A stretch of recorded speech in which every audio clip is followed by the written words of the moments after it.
I would beg to differ on this. I would challenge you on this point. And again, I say this as a person who has a degree. Having a degree does not make you educated. Now, you need to understand the etymology of the word education.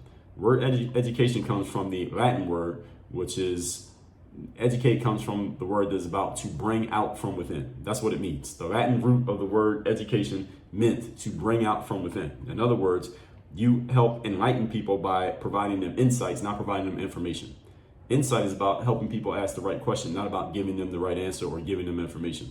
The way the education system is set up in the United States of America is you read books, go to lectures, take notes, absorb all the material given to you. Then you're given a test to prove that you absorbed it and that you retained it. And then you regurgitate the information back out on the test. And the better you do that, the higher your grades. That's the gist of how the educational system works. That is not education. That's not what education even means.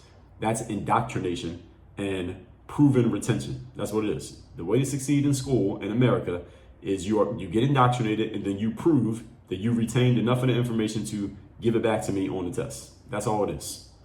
And again, why would you do this? Why would school do this? They give you a textbook with all this information in it. Then you're supposed to study it. Then they give you a test where you can't look at the textbook. You just got to prove that you remembered all the information in the textbook. Why does that even matter? In the real world, do you have to do that? In the real world, do you get tested at work and the boss says, well, you can't look at any of the reference material. You just got to answer the questions by knowing it in your head. Does that ever happen in the real world? No. I told you this already. College is a closed book test. Real life is an open book test. So why is school designed in a way that is completely antithetical to the way the real world works? If you're an auto mechanic and you go to school to learn how to be an auto mechanic, and again, this don't even have to be college. Let's say you go to a trade school to be an auto mechanic.